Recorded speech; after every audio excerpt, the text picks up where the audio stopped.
don't be afraid of people not liking your work, like, because their feedback could give you something valuable, even if it's, it could be like, I just don't particularly like this thing, or, accept all constructive criticism. People are either going to love it or hate it, and that's just the way it is. It's not everyone's going to love the work. And to just be okay with that. You're going to have to move forward, and don't let it discourage you from creating the work that you feel passionate about, because it could really, be the foundation of a new movement. Who knows?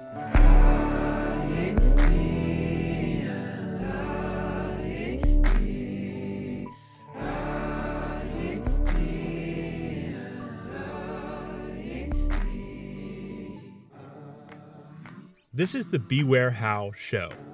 Mystic philosophy made practical. There are many paths up the mountain, and we're just pointing at a few of them. I'm Bob Peck, speaking with Scott Stanley, Ryan Paget, and Melina Kyriaki. We are conscious creatives and formerly closeted mystics trying to unpack the inaccessible. According to the mystics, the truth cannot be spoken, but we'll try to talk about it anyway.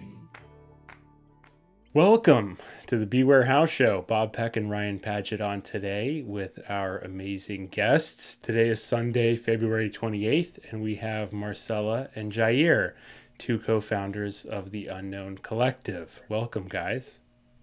Thank you so much for having us. Yeah, thanks. So glad to have you. Absolutely, absolutely. A little more context on your group. Unknown Collective is a collective of activists creating social change through art. We work to uplift underrepresented and marginalized communities from the people who brought you, too poor for Canopy.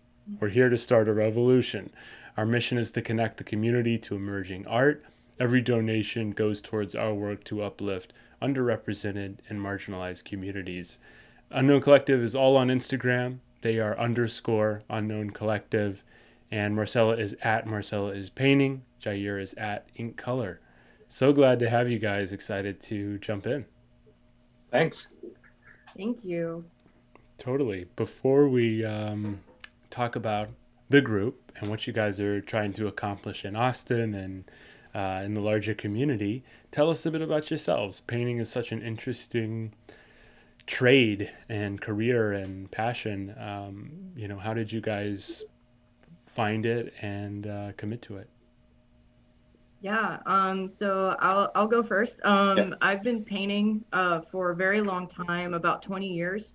I started studying the figure at 15 through my high school, through like an advanced placement program that was free to students. I think without that program, I wouldn't be the artist I am today. So I pretty much learned everything I know about the human body when I was in high school. And I knew right away that I wasn't going to be able to afford going to art school. Most art schools are like $60K, $100K. So I just knew that that wasn't going to be my path. And I just decided from there that I was going to teach myself how to paint. And I've been painting ever since. I did take a brief break from it in my 20s when I really wasn't sure like what I wanted in life and who I was. But as soon as I came down to Austin, I really, put my mind to wanting to be a full-time artist. And I started to figure out my style and my voice in about 2018, and did a lot of exploration in 2019. I tried different types of art, like figurative abstraction. I did more like dark illustration that was very much inspired by Japanese illustration. I even tried 3D animation. Like I pretty much, like when I moved here, I just tried everything that I could, but I always went back to painting. Painting was always my number one. It was always my passion. So that's pretty much where I am today. You absolutely are. I've been so enjoying your work on Instagram. It's primarily the human body. It's primarily female figures and very vivid colors. I'm no art critic, but it is, it's very much like, it gives me impressionist vibes, which I'm a huge fan of that movement, and, kind of mixing realism and impressionism. But just beautiful. At Marcella's Painting, check her out. Thank you so much. She's unreal. How about you, Jair? Well, I haven't been painting as long as Marcella, and every time I think about it, I just kick myself in the butt. I've been painting for right now, I think it is 3 years, I believe.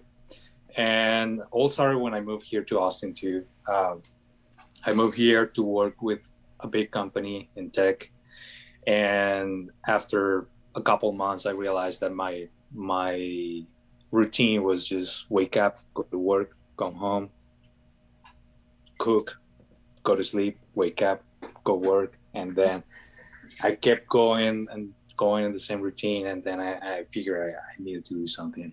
I needed to do something else.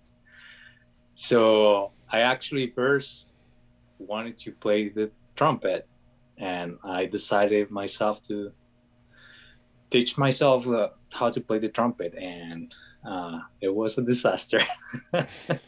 I do not have a time for music or anything, and to the happiness of my roommate at the time, I decided to pick up painting, and I stuck ever since. Yeah, I haven't stopped since I picked up the brush. Yeah, and my work is also very figurative, a lot of figures, not as colorful as Marcella's, or not, and definitely not as big as Marcella's. Like, her paintings are ginormous. You're fantastic too, though. Don't doubt yourself. Yeah, I love the new skateboard you did. Yeah, that one's gotten a lot of attention. A lot of people are, hey, I want to buy it. I'm like, yeah, let's finish it first. Amazing. Have a great track record and finish it all. Well, we'll get to monetization at some point, but no, that's beautiful. And yeah, I love your work too, Jair. Thanks. It's very visceral. Both of you guys, it's like it jumps out at you. And we had a painter on the show a few months ago, end of last year, named Jeremy Hoffeld. And we talked a lot about like painting and sharing your art on social, and like it's such a beautiful, like, I'm so glad that I follow all of you guys, because it's so much better opening my phone to see your work instead of like, you know, a friend, their brunch plate or something, you know, like it's Yeah. I so much more enjoy Just random Instagram food. just random food. I'd much rather see your brushstrokes. So thank you for sharing your art. And Jair, I think a lot of people probably can identify with that feeling that you alluded to of like, Yeah. kind of the complacency, right, of like 9-to-5 world. And I have a big tech job, 9 to 5, and I also make films, I write, we do the show. I can't stop doing things, and so I totally identify that, and I think that's just as worthy of a motivation or an inspiration. You know, I think you have the Marcellas who are like born to hold a brush and like they'll never do anything else because that's what they're supposed to do. But I also appreciate your kind of alternative method of like wanting to find more fulfillment. I think that's totally valid. Yeah, I definitely took a while to figure out what I wanted to do, which is painting. Marcella got it from the beginning. This is my jam. I'm good with this. It sounds like she had a class though that really inspired that, you know. So did you have any art classes in high school or anything that maybe had inspired really. you? I'm It's from really Colombia. interesting, and it kind of, yeah, it's really interesting. It kind of shows, you know, how powerful just a single art class can be for young students, you know. Yeah. When I was in high school, I'm from Colombia. When I was in high school, we had art classes, but there weren't really any art themes. Like, there was just a teacher there sitting, talking about some artists. Sure. And mostly writers, to be honest. And we took that class as in, well, hey, we don't have to be in class. Totally. This really doesn't count. So, Study hall. yeah. Yeah. It's- So it's really funny just to like to go further into that. In high school, that class was just so monumental to me. But then when I went to college, I tried to take an art class, even though I went to like a state school. And it's funny how different the program was. I was so used to I was used to doing 8-hour figure drawing classes like in high school. And when I went to college to a state school, they were having me draw line drawings of boxes. And I was like, I don't want to do this. Like, wow. like I'm way beyond this. Like, I don't want to do this again. So like, I just don't think it, it varies. It really varies. Like the quality of the education varies on the school. And I think the school that I went to in high school was much more academic than like the state school I went to. So it's really a huge difference.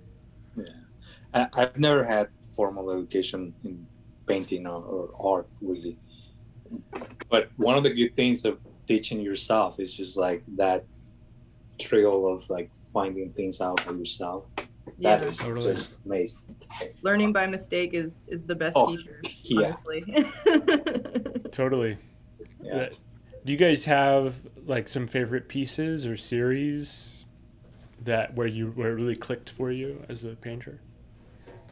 I think for me, when I really started finding my voice was last year when quarantine started.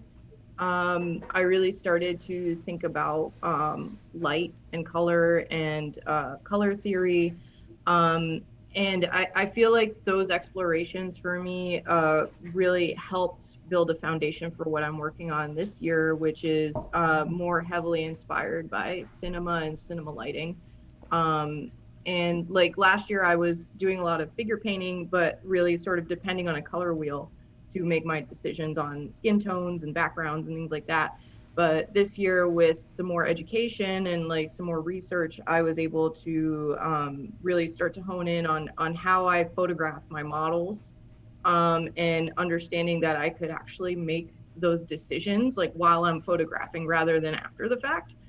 So it really helped me develop, a better color palette, more realistic color palette, based on just like lighting my model better. So that's just another thing that's just like, education. Like last year, it was just definitely more of a guessing game for me. And then this year, it's more like, okay, I can actually plan this out and make it more impactful, like from the get-go. That's awesome. So I think to answer your question more directly, I really like the series that I'm working on this year. Yeah, beautiful. No, that's super interesting. And I mean, there is a progression, I think like most really great artists, like there's, you get either the technique builds and then you find that inspiration. It's almost like if you might have been particularly close to, like you said, you were using the color wheel, like the technical aspect is like the foundation, and then you get more and more comfortable in the medium and you start to make some distance that's your own exploration, and that's really fantastic. It must mean that you're coming into this whole new level of creation, so cheers. I'm so glad you're finding that. Yeah, absolutely. It's quite clear on your most recent stuff too, by the way. It's very, very good. Thank you. Yeah, for me, it's not really a series, but definitely the last 3 or 4 paintings that I've done. I really think like every time with these 4 paintings, every time I finish one, I feel like, oh, this is the best that I've done. And then I do the other one. Oh, this is the best that I've done. And I think it is just all my work in painting in oils that's just like finally coming to fruition. I pick up oils when the quarantine happened. Like as soon as we got the stay home order, I went to Jerry's. I bought a bunch of oils and brushes, and then I was like, stock up. Yeah. You gotta try it now. So I practiced during the quarantine, and it's finally paying off. Yeah. So absolutely. Congrats That's on amazing. That too. Thank you. I wanted to mention real quick. Just this came to mind last night. I don't know if either of you have seen the movie, or you, Bob. Portrait of a Lady on Fire. I don't think I have. No. I think I've seen the trailer. It is so good. I saw it in theaters when it came out, and I just watched it again last night, and I just totally fell in love with it all over again. But I think both of you would really, really appreciate it. It's about portrait painting and the human figure, and I don't want to spill much more, but I think, yeah, everything you're describing, especially cinema lighting, like that, this film is just like so gorgeously shot, and a lot of the scenes are lit with candlelight. And it's beautiful. It's just really, really beautiful stuff. So check it out. You might find some really great inspiration there. I love it. We were watching interviews with the director and stuff, just learning more about her, because she's amazing. She's a French director, and they were like playing back some scenes from the movie, and Kaylee, my partner, and I were watching it, and we're like, even just playing the scenes after we just watched it, I was like, I could just watch the whole movie over again right now. Like, that's how pretty it is. That's really awesome. Gorgeous. I'm always looking for like movies that I can watch. Like Friday nights, I have a ritual where I usually like spend time with our two best friends that are in our quarantine bubble, and we watch old horror films, like Nice. Dario Argento era horror films, because they were lit so brightly with color gels. All the sets are incredible. Like it was just an era of film that is just so perfect to me. Totally. And that's where most of my work is inspired from, is just by those beautiful, colorful sets, like in Suspiria and in Tenebrae, like those beautiful colors that he uses to not only like represent like the sets and the environment, but also the colors he associates to the characters. Like, you know, anything red is evil or anything yellow is innocent and stuff like that. Like, I just think he does such a great job, you know, really capturing all the color schemes in those films. So I will add that onto my list, and I'll watch it next Friday. Cool. Awesome. That's great. There was some innovation even back then. Like what era specifically, Marcella? It's the Giallo period of films, of horror films. Dario Argento was one of the pioneers, but there are a lot of really great, like even Japanese noir films are incredible, like beautiful color schemes, like violets and reds put together. There are even some very weird like Japanese horror films that are all like just monochrome in like gray and black and things like that, and they're just beautiful films, like really well done. I love that. Love it. I watched a couple of artists' films recently as well, not to be too nerdy, but to make sure I was in the right mindset. And one of them was the Basquiat Documentary. And I've always like seen his work, but I never really learned about him. And he was a fascinating person who, you know, they say like neo-expressionist. He was reacting to minimalism and like really surface level art. He just like put all of his mind, like super cerebral, everything like really busy, really bright, and just really powerful, all on the canvas. And he started, actually kind of relevant to, it looks like, some of Jair's background. He started doing like street work, primarily in like graffiti, but also like he would write things, as his name was Samo first. Of like, he would write like poetry, and like instead of in the 70s and 80s in New York, the graffiti scene was all about like tagging your name and like getting your name out there. And he was putting like really weird little like lines of poetry that would make people think, and like riddles and things like that. And he's just great. There's just so many. It seems like to make this even more relevant to what you guys are doing, like all of these kind of artist movements, whether it's film or visual art, there's always like a reaction to the previous. Like that seems to be how the great movements really start, is there's some stagnation and some kind of frustration arises out of that, that kind of leads to innovation into this new way of expressing. Yeah, definitely. There's also another film that comes to mind when thinking of that, another documentary on Yayoi Kasuma.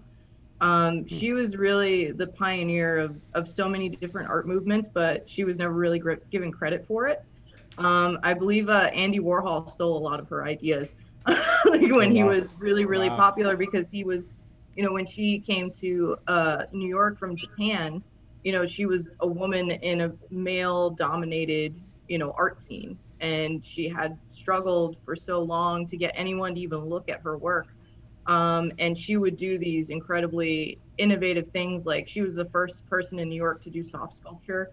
And then a few months later, another male artist did soft sculpture and he got credit for starting that movement. And wow. Same thing with, I think she had an exhibit with like this beautiful soft sculpture boat that she created. And then she took pictures of the boat and created wallpaper and just wallpapered an entire room with the boat in the center of it. And I think at the next Andy Warhol exhibit, he did the same thing, but with a cow. Wow. So she was really like the spark of a lot of movements that happened in the 60s and the 70s, but was never really, given any of the limelight or the credit that she was hoping to get at the time. Like now we know, and she's amazing. But back then it was really a struggle for women to have any sort of, credit for the things that they were doing, in the art world, because it was so male dominated. And that's what inspires a lot of my art and a lot of the reasons why we do what we do with Unknown for marginalized groups, being able to showcase women artists or people of color, or things like that, to really give them the spotlight that they need. That's amazing. Love that. That's awesome. We're going to have a really great list of film recs by the end of this. Yeah. Watch too many movies. Sorry, guys. I love it. No, that's wonderful. I'm glad you shared that.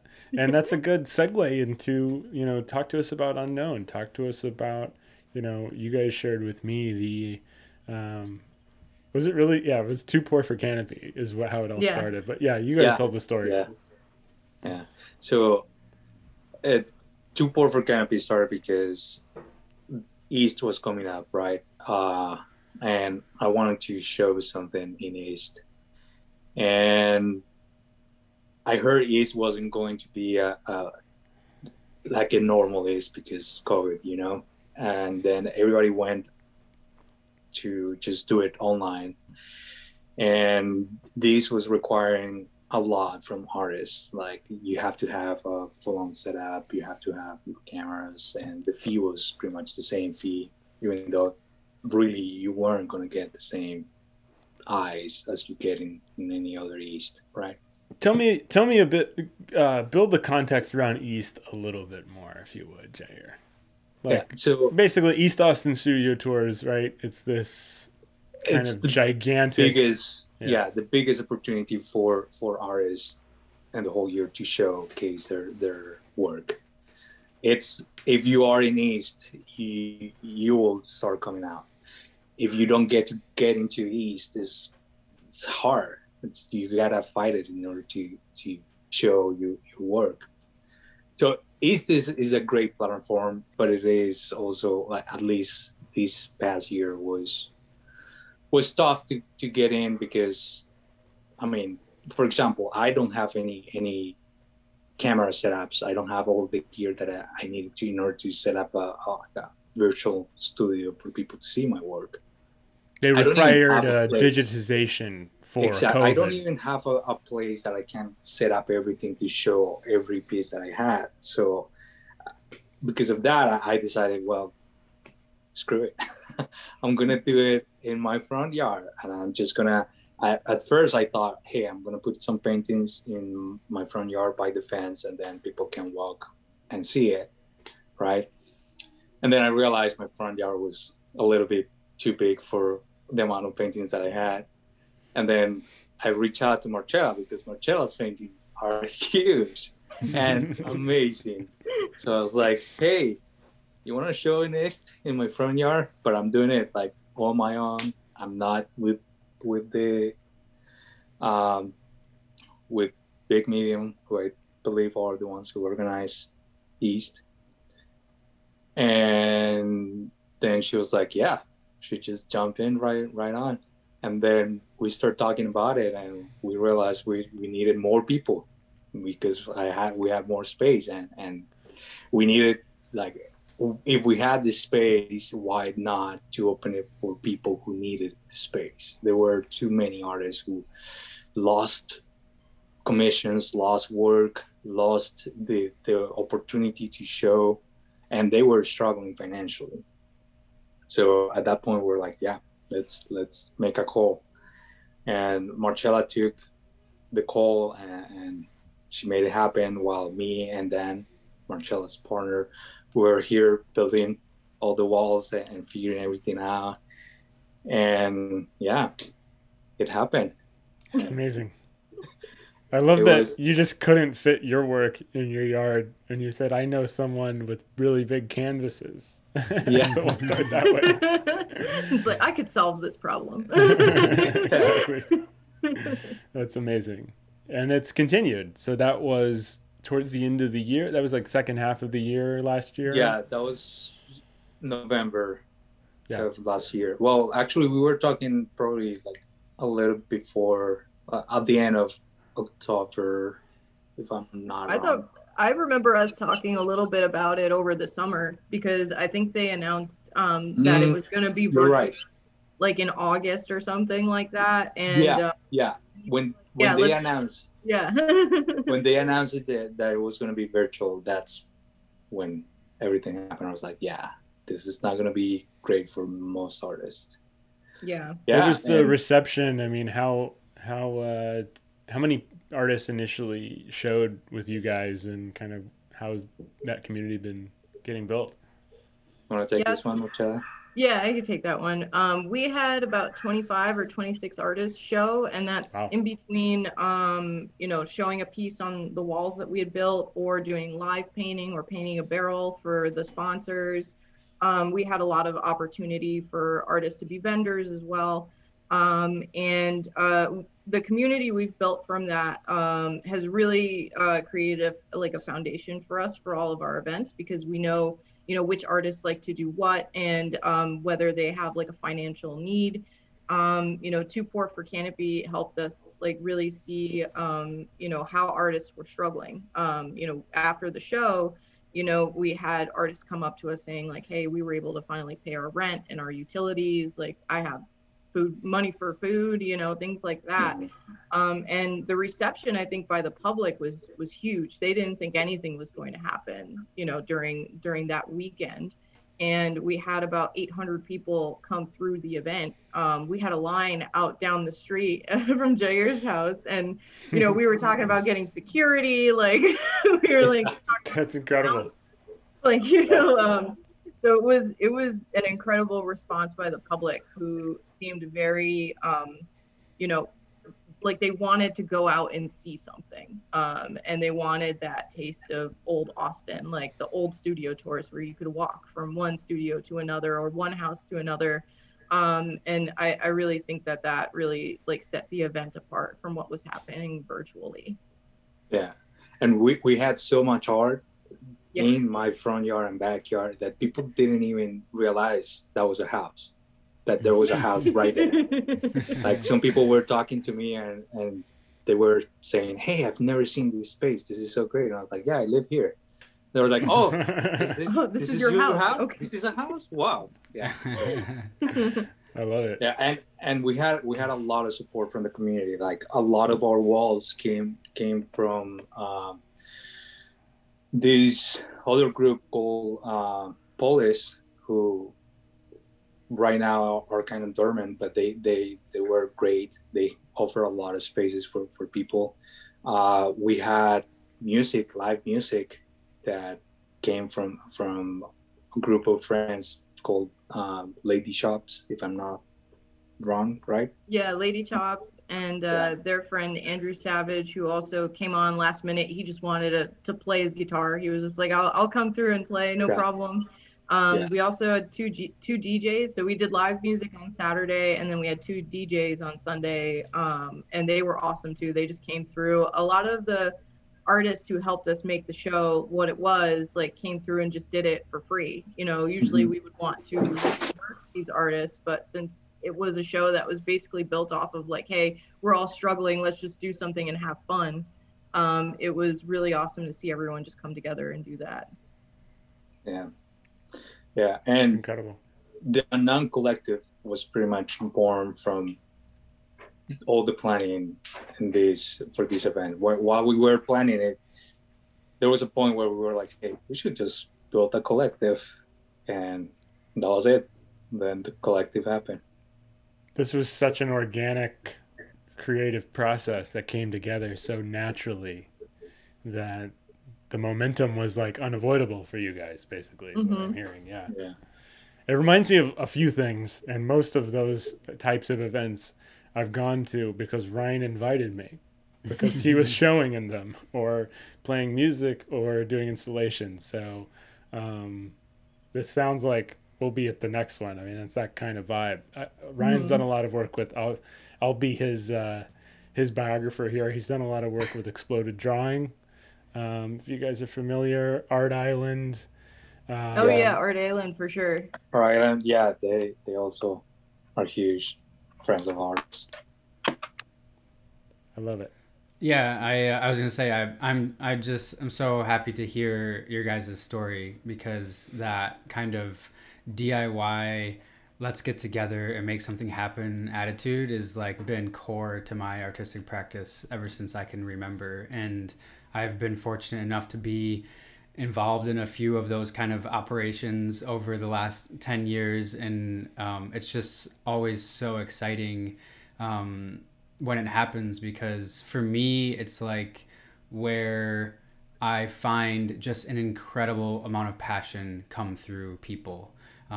Especially when you have a group of people who are, willing to just put the work in to make something happen, regardless if we're going to get paid or not. But it's more of like, let's just put our brains and our minds together and like make shit happen. And we know that it will have a ripple effect. Like we know that it's going to help stimulate something for people in some way. We're not really sure what that looks like yet, but we're just going to keep going after it. And I love that so much. So really, really exciting to hear your guys' story through that. I was a part of like a DJ collective in Chicago in college. That was like the first time that happened for me. And it was really, I was in college, so it was just extra fun because it was just about throwing parties and having a good time, renting out warehouse spaces and just making it happen. And then getting to Austin about 10 years ago, I met the Exploded Drawing group, and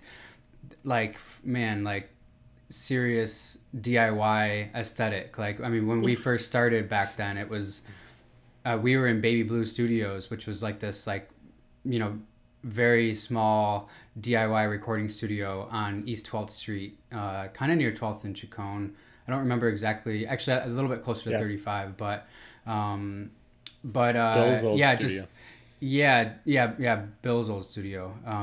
Bill Baird, right? Bill Baird. Mm-hmm. Yeah. And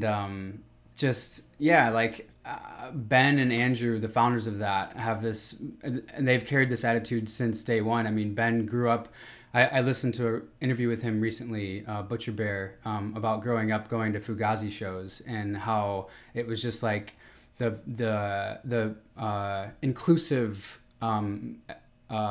mentality of like, their shows were cheap. Like they never pumped up their ticket prices at all. They always wanted to keep the tickets really, really cheap because they wanted everyone to be able to, access it, and they didn't want money to be something that's stopping people from coming to experience the show. So Ben and Andrew have been running Exploded Drawing for over 10 years now, and they're have been able to pull city funding. They've got grant funding and everything. They've grown so much, and their shows have always been $5, and they've always said it will always be $5. It will never be more than $5, because the most important part is that people can just come and experience this. They want it to be completely accessible to everyone, so just love that mindset. And then I was fortunate enough to be one of the founders of Art Island too. I met Maria when she first moved to Austin. I think you guys know Maria, right? Yeah, cool. I know Maria. Yeah. So I met Maria when she first moved to Austin, and through some friends, and she showed me kind of her backyard space on the river there, and the minute I saw it, I was like, we have to throw parties here. Like this space is just too incredible. There's like so much we could do with this land, and it kind of, you know, started there, and it's been amazing to be a part of that too. Again, just another group of people who, like, our core Art Island team, like, doesn't really get paid at all. We've never really gotten paid for any of our events, but we have so much fun doing it, and there's so much passion that comes out of it, and so much, like, you can just see how inspiring it is for others to just come and hang out and experience something like that. And so that is what makes it worth it every time for me, you know. It's, and I guess I'm fortunate too, because in my professional career, I've been able to sustain myself financially. So I that's something I am really grateful for, that I am able to maybe do these events and not be so concerned about making money off of it. But I totally prefer that, because for me, like, that's where the passion really is just like really powerful, you know. It's like when money isn't necessarily attached to it, and it's just like we're just doing this because we love doing it, and that's it, and we just want to bring people together and have a good time, you know. So I love your story. It's very reminiscent of a few groups of people I've been involved with, and it's just your entire career. Yeah. Well, and not to be too LinkedIn-y here, but those events also expand your own network. You meet other creatives, you meet other collaborators, and say, "Oh wow, you're working on this. I have this idea, and I've been meaning to find someone who focuses on portraiture of women figures. How useful!" Yeah, I actually recently sold a piece, and I went to deliver it, and so the guy opens the door to take the picture, and there was a picture of a friend, like a painting of a friend there, and I was like, "Oh, is that Kyle's?" And he was like, "Yeah, I met him in Too Poor for Canopy," and then he bought it, and then he's that's amazing. That's so good. Isn't that cool? Isn't that a cool feeling? Yeah, it's awesome. It was amazing. Yeah. That's awesome. I love it. That's beautiful. You know, I think there's also the other thing I was going to add to that was there's also this, I think, very real hunger for those kinds of events for a variety of reasons. One is quarantine. I think everybody's cabin fever a little bit, and hopefully we can all safely go out again soon. I saw ACL just announced that they're going to be doing something in October, which is kind of crazy. But, you know, I think in the increasing digitization, and that's exactly kind of what Jair was talking about with East itself. East went digital, and so you guys said, no, we need an analog thing. Mm-hmm. You know, as society becomes more technological, becomes more computer screen, Zoom, social media connections, we got to have somewhere we can go and you know, experience the art. And you know, one thing too I love about Ryan's pieces is his art is also called like immersive, or like you walk in through the environment, and it's very useful. It's very different than you know, seeing it in another way. So I think there's just so many reasons to support the kind of work you guys do. Definitely, at least for Too Poor for Canopy, the hardest part of the whole event wasn't related to getting artists or getting people or like making the event happen. The hardest part was to monitor everyone to keep their mask on. That was pretty much that was we were pretty the much mask police the whole time. Like, hey, you put that mask on. Mask on. Like I would walk around all over the place telling people, hey, mask on, even if they had it on. And sometimes I would walk around and people would see me and they would check if they had their mask on. But they already because had you were so on. Yeah, they had their mask on, but they will like double check. Oh yeah, it's there. Yeah. That's great. That's awesome. Because we are Texas, but we are also Austin. Yeah. Exactly. So any listeners outside of this immediate community, Texas is very red, and Austin is very piercingly blue. So So I'm we live in that dichotomy. Yeah, I'm glad to hear it, Jair. And I was wondering what, that actually was a question. It was like, how did that affect your event? Because I know with Art Island, it has affected our events dramatically. You know, I mean, we basically just put everything on pause for almost an entire year. And we did one event back in October. Super. Actually, I wasn't that one. Cool. I was live painting in that one. Nice, awesome. That was Amazing. I unfortunately was not at that one. But it was, you know, it was a challenge just trying to pull that together and to make sure that we were doing it in a safe, responsible way. And it was really scary, honestly, you know, because we knew the ramifications that could possibly happen if we weren't really safe and really paying attention and really on top of it. So I'm glad to hear it. And yeah, I'm curious how that has affected, you know, plans ever since that moment too. So we've never had an event pre-COVID. This was born because of COVID. Totally. Like all the hardship. But that event was actually a big event for me because that was the one that showed me, hey, it can be done. Totally. It can be done if you take the precautions. And yeah, we had 800 people plus, but we'd never had 800 people at the same time in the same place, right? So we always have people coming and going, and we had somebody in the door checking, and it was like one comes in, one goes out, and there was enough space to move around. Which is how East was, by the way, right? Like you said earlier, the kind of walkable stroll through the galleries, that's the whole vibe. So that makes total sense.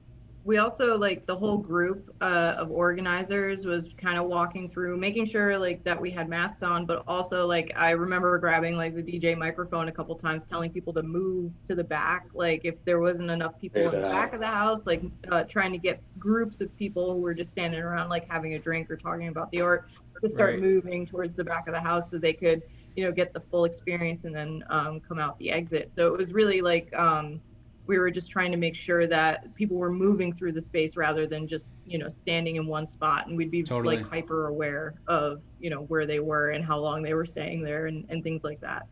Yeah, I'll say probably 90% of my time was walking around telling people, hey, don't do that. Hey, keep your mask on. And, well, I mean, that's what we signed up for. yeah. And I'm glad my wife was here, and she just took my table and she was like selling the art, and I was just walking around, and every once in a while I come back and she was like, hey, that's the artist. The one who's yelling at you, he's the enforcer. Yeah.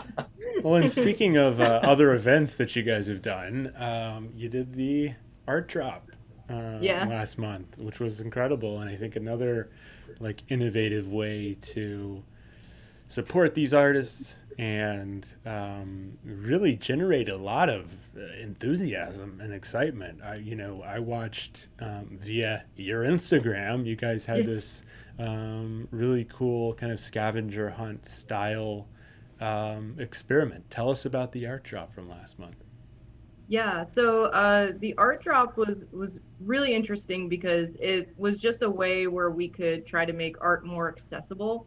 One of the things that I normally hear, at least about my work, is that it's too expensive, or people don't have the money to buy it. So we wanted to create an event for the public where they could discover a new artist, and just become part of that journey with that artist.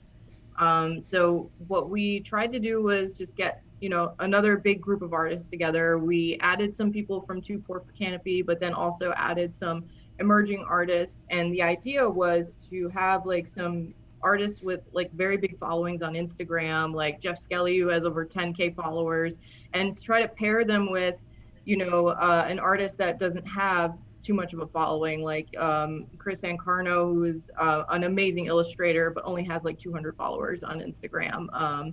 So we tried to mix these people together and create this like like if you love Jeff Skelly's work, you're going to want to participate in the scavenger hunt, and you might find Chris's work. instead, and discover this new artist that maybe you never heard of before, but you really like their work.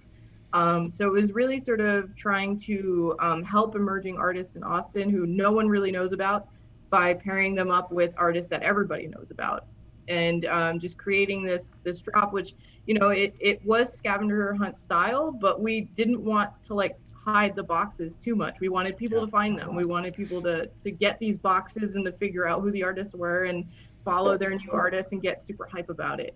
So we were like super stoked about the idea. We had these custom boxes made, we had these artists picked out, and then we just grabbed a couple of locations. We used a lot of locations that were murals by artists who were participating. So we tried to sort of pair like different boxes with different murals that people are very familiar with. We tried to keep the locations fun but very Austin. I remember one box, like one guy, it was like in a statue in front of the Stevie Ray Vaughan statue in Zilker Park, and he literally ran to it on the running trails to catch it, and he got an Instagram video of him just like huffing and puffing after running to get it. Nice. And it was just there was a lot of energy, and there was a lot of people energy. Were so excited about getting the boxes, and like it was boxes all really high quality pieces. Yeah, I mean, boxes were getting picked up after like seconds of us dropping it. And I remember the very last boxes that were dropped, the person who was dropping, the volunteer, dropped them, but was taking an Uber and was being followed in his Uber by people who wanted the box. Oh my God. I was being followed as well. Yeah. Wow. Yeah, I had to like. Kind of creepy, but that's really cool. It was really insane, like seeing the amount of cars in certain areas where people were guessing that boxes were going to be. Like there were people searching the Dimension sculpture gallery. They got it right. Yeah. Yeah, I went to drop at that location, and I had to not drop there because there were already people looking for funds. Yeah. Wow. And I was like, oh, okay. Yeah. Backup location. That's incredible. It sounds amazingly successful then. Yeah. Yeah, And I would say so. one more thing, we didn't want to hide the boxes, especially that day, because that day was going to rain. Yeah. And these boxes are cardboard, so they will just disintegrate in the rain. And we got a couple complaints from people that it was they were too easy to find. Yeah. But we wanted it to be that way. We didn't want it to be so hard to find, like you had to solve a riddle to find someone's box. Exactly. We wanted people to actually like go up and find it easily. That was the whole point, to be able to find a new artist. And if anything, at least for me, I was worried that maybe nobody was going to go find the boxes. Sure. Yeah, but we have like thousands of people interested. Quite the opposite. It was exciting. Crazy. I was watching all your stories of it. And you were sharing people who found them. Yeah, it was great. It was awesome. Like we had at least 3,000 people following our stories. Like I would post a picture and like 600 people would pop up within the first second of looking at the story. Crazy. It was the amount of like response that we got was so overwhelming. Like it was totally unexpected. Yeah, definitely. We had probably 95% of all our feedback was that this was amazing. We love it. Please do it again. There was some feedback that was like, hey, make it harder next time. Yeah. Yeah, it's fair. I love the collaborative aspect. I love that you guys were building up the lesser known people too. Because really awesome. That's unfortunate that, in some ways, like the quantification of followers is like a quality check on people. Like they're like, oh, this guy has a lot of followers, so he must be really good. And it's like, that has very little to do actually with their talent. So that's really cool. Exactly. Yeah. And there is so much art in Austin. There is a lot of great artists who are poorly known. Like they just don't have the following. Like we know it because we are in the community and we know artists, and through them we connect to other artists. And that's how we know of what is like the art scene in Austin. And it is huge and it is full of talent. But if you're not immersed in the art scene in Austin, and you're like somebody looking from the outside, you wouldn't see it. You will miss 90% of all the great artists who are here. You will see probably same 10, 12 artists who are getting a lot of the commissions for murals. Yeah. But there is so much more. There is so much more. Let's talk about that. I'm glad you brought that up, Jair. I mean, I think just for a larger context too, like this town is changing very, very rapidly. My wife's college roommate is from Massachusetts, and she moved to Austin in 2007 because she Googled best city in America. Yeah. And it said Austin, Texas, and that was in 2007. That's why Daphne moved here. So we've been at the top of those lists for over a decade, and that has in many ways accelerated the change that the city's gone through. South by Southwest was like 10 bars in 1989, and now I think it has the Guinness Book of World Records for the largest festival. Or at least one. I believe the record was most musicians playing in like one city, and it was over 1,000 different venues playing music. Over the last few years, and so it's just gone through this rapid growth. Californians, which we love them, they're great. California, it's beautiful. No shade to my Californian Austin immigrants. But it is changing, Joe Rogan, Elon Musk, like all this city is just rapidly changing. And so one thing we had talked about was how you guys are trying to kind of save that soul of Austin in a sense, and like really focus on the unknown artists, the unknown collective. I think it's super valuable. So thank you guys on behalf of this Austinite and the local creative community. I think it's really beautiful, the work you guys are doing. Thank you. Thank you. Yeah, it's really I feel like it's so important to be able to showcase the different types of talent that we have here, because it's really like just a wealth of different artists that do different things, that have different specialties. It's not just painters, it's immersive artists, it's musicians, it's everything. So when people look into Austin, they see this certain image, but I don't think that they get really the full picture of the type of people that, exist in the community. Yeah. Absolutely. Yeah. And we have this rich history, right? We have St. Willie Nelson, and we've been weird and live music capital for so many decades. I think in some way, and this change is inevitable, by the way. This is actually like, we're talking about creativity today, but we're a spiritual podcast. We talk about Taoism and Buddhism and change and things like that. And, that is inevitable in some ways. I think it's kind of sad that like a lot of artists in Austin are moving to Marfa or San Antonio or even outside of Austin. There's a cool musician community in Wimberley area, Lockhart area. Some of our buddies live over there. So there is kind of there's a migration in and kind of an exodus in some ways. And so I really hope that we are able to retain these creatives over time. Yeah. I think a big part of that is the lack of opportunity to show. And and also like there's the big cities like, Houston and Dallas and San Antonio, they have like the oil money to do museums and galleries and to pay for art, like to really get that gallery quality art, that's been passed down from generation to generation in different collections. And Austin is still very new in that. And we really have like such a strong like mural culture and street art culture.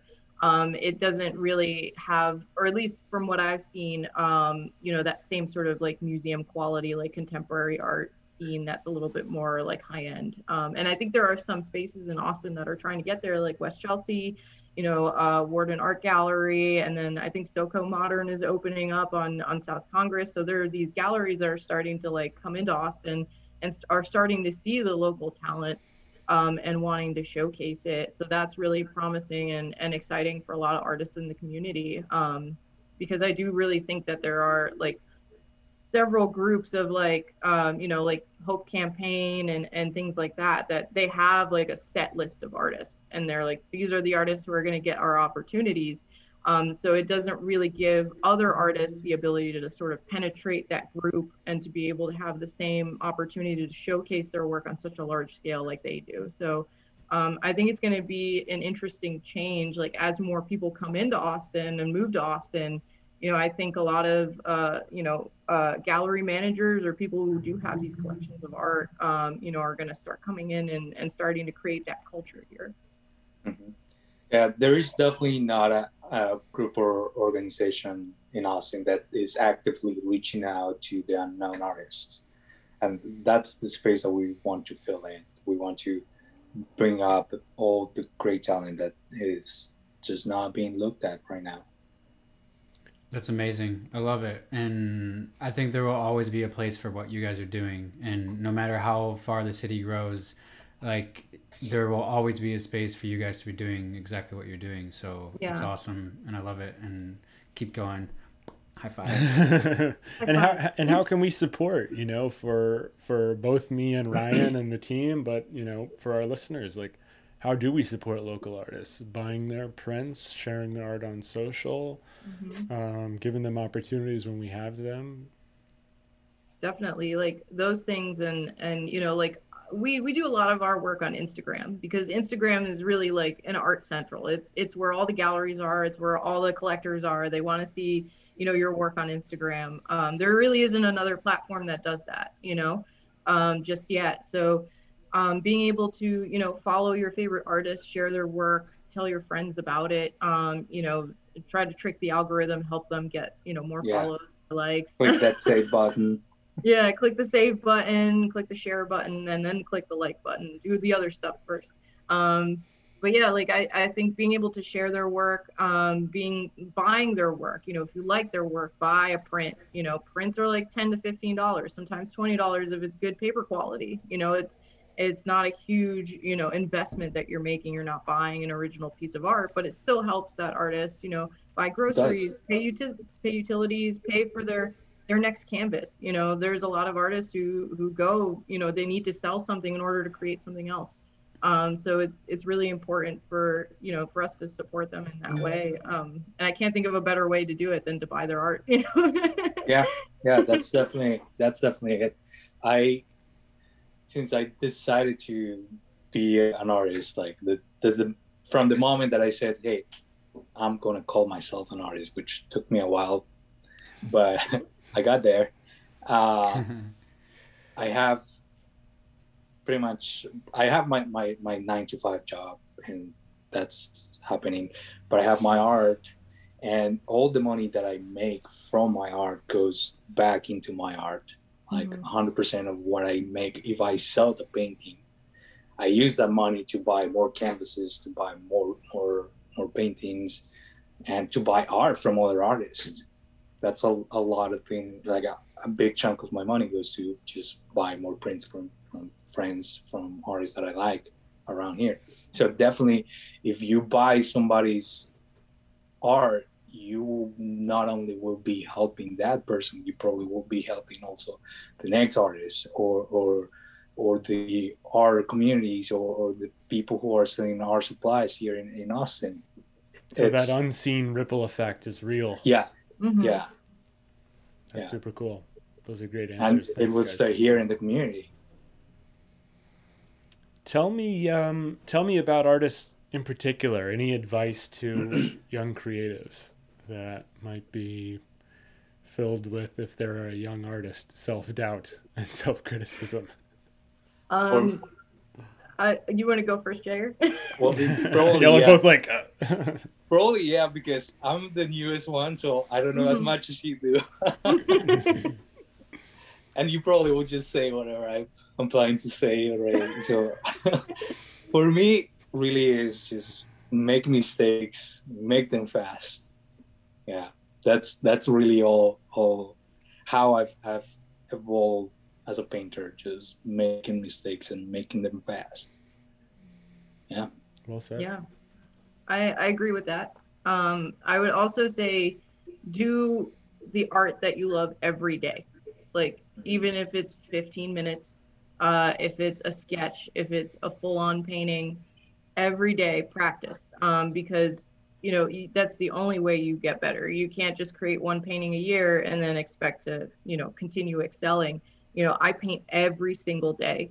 And I have painted every day for the past like 3 years since I decided to do, you know, do art full time. So it's so important to get the practice in, because you're not going to get better overnight. You know, you're going to get better gradually with every piece that you do. And you're going to find your voice in every piece, and it'll lead you to something different. And then I think the biggest piece of advice, you know, I've gotten growing up into the like art academy sort of thing is, don't be afraid of people not liking your work.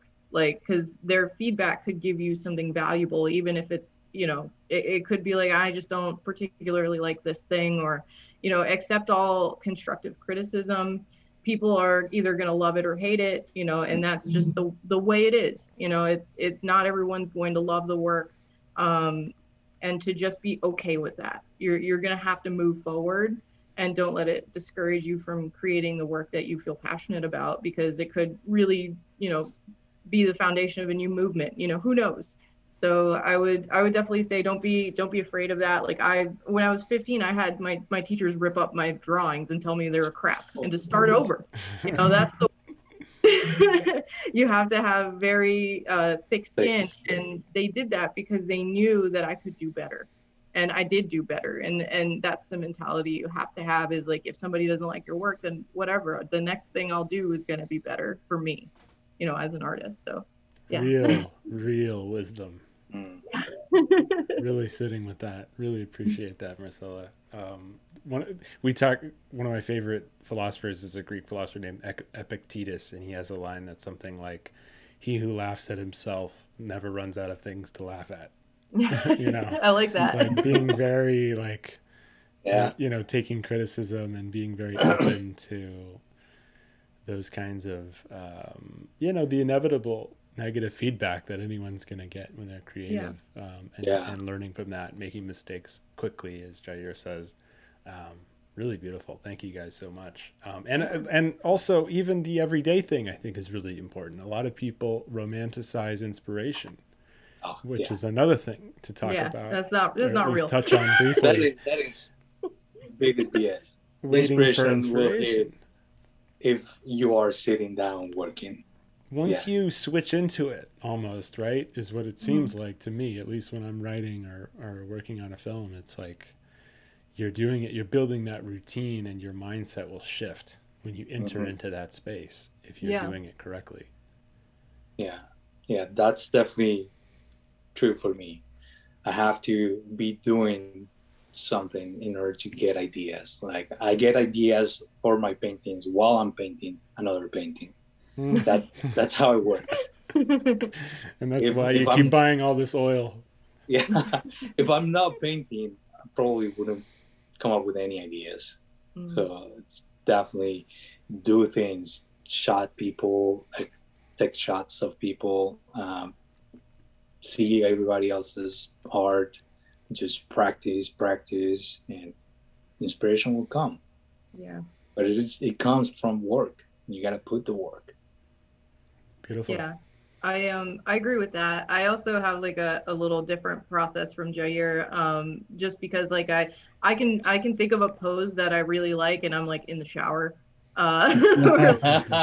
laying in bed at night, like, you know, when you start thinking about, you know, weird stuff at night, like right before you fall asleep, I'll be like, you know, I think that pose would look really good with this type of light or this color. And then I'll just keep thinking about it until like I actually can execute it. So it's kind of like almost an obsessive thing. Like I'll be walking around doing something in the kitchen. Like, I wonder, you know, how these things will interact with one another. And then I don't know, it just keeps going in my brain until something happens with it. You're painting even when you're not painting. Yeah, exactly. Love it. One day we'll get to Marcella's level, maybe. Yeah, I keep saying that. I know. One day. Just the OCD that comes That's with Jair's it. bit. Right. become neurotically creative. Yeah, exactly. But we I have think it's really valuable though. Yeah, I mean, I totally agree with the kind of immersing yourself in it, you know, like any passion or any hobby or anything that I've ever explored, it always just becomes so much more accelerated when I really deeply immerse myself in it. You know, I commit to it every day, and I'm, you know, thinking about it even when I'm not doing it, and really immersing myself in it. So I think that's great advice. And even a mini goal like that, just to add to that too, like even like I think you said 10 minutes or 15 minutes, you know, if you just do that, what you'll often find is by the 8th minute, you're actually ready to write for 45 or work for another hour, you know, because you switched into that whole scene that's totally different than where you were before. You can still stop at minute 11 to, you know, build that habitual muscle, but you know, having like a micro goal instead of saying, like, I think a lot of people say like, well, I'm gonna work on my thing for an hour every day, and it's like, oh, that's a mental obstacle that can be more difficult. So break it up into something that's a little bit more digestible and approachable, so that you're able to keep that kind of unbroken chain. Yeah. And I think it's, you can even think of it in different ways. Like something that I need to work on is sketching more. I rarely ever sketch. I'm so focused on the finished product because like I like to have like a very large volume of work and I'm constantly thinking about what's next. And it's all in my brain and I don't put it down on paper.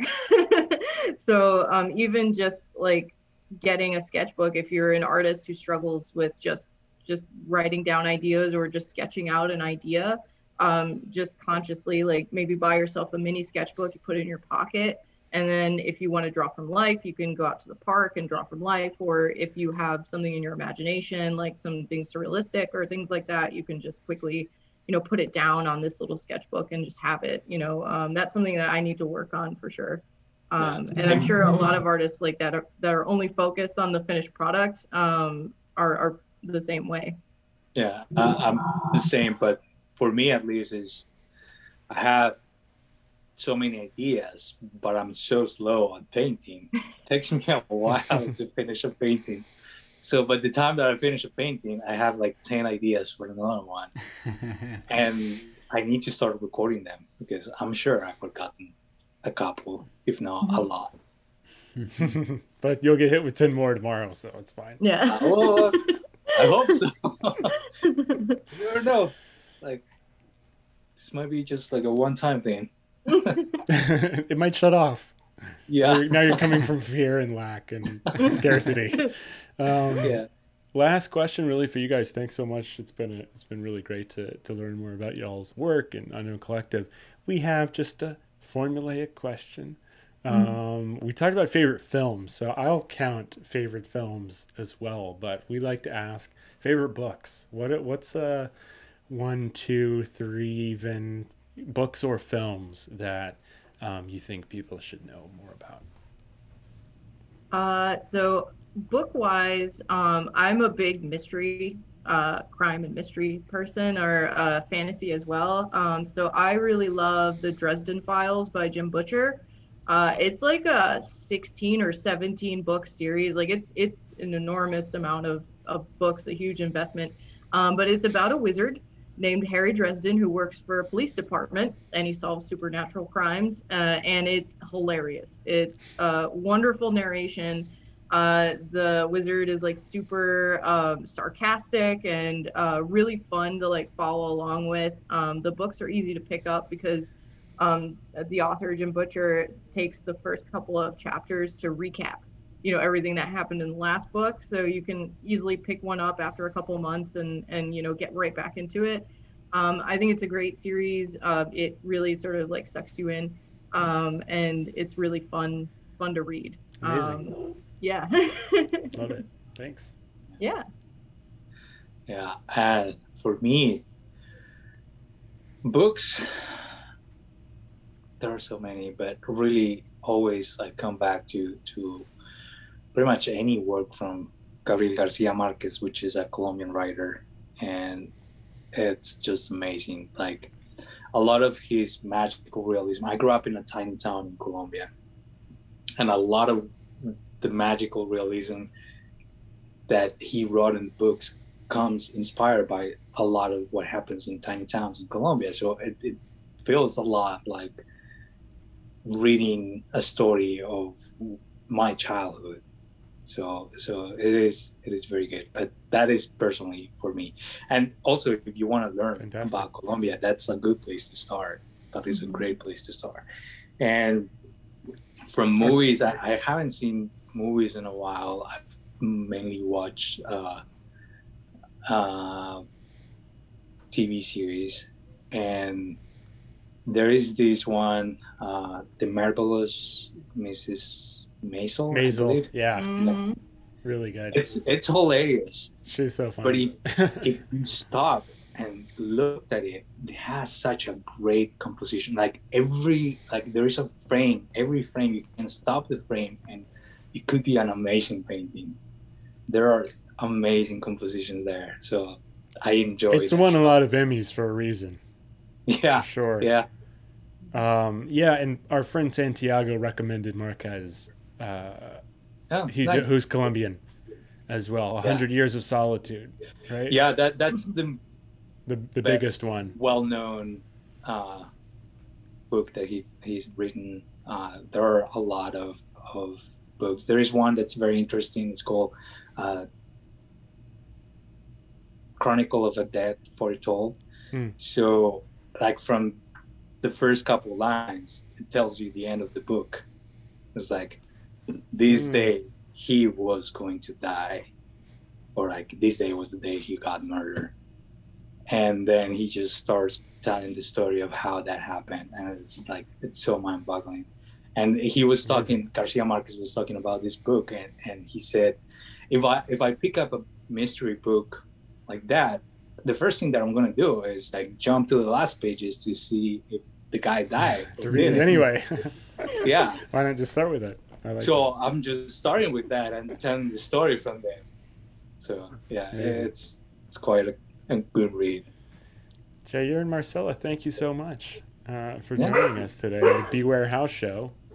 As the dogs signal the end of the episode, follow these guys at _Unknown Collective.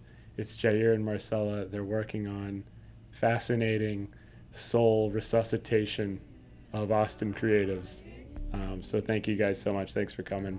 We will keep following you guys. It's so exciting, so inspiring. Everything y'all are working on. So thanks for sharing and also thanks for all that y'all are doing. A quick thing. Our collective is 5 people too. So it's not just the 2 of us. There is Daniel, Marcella's partner. There is Felipe, and there is Leia. Shout out to the team. Yeah, we got a good team. We work really well together, and we make things happen. Wonderful, and maybe we'll get more of you guys in the future. Maybe later this year. We'll be in touch. Yeah. Awesome. Thanks, guys. Have a great Sunday. Yeah, you too. Bye. Bye.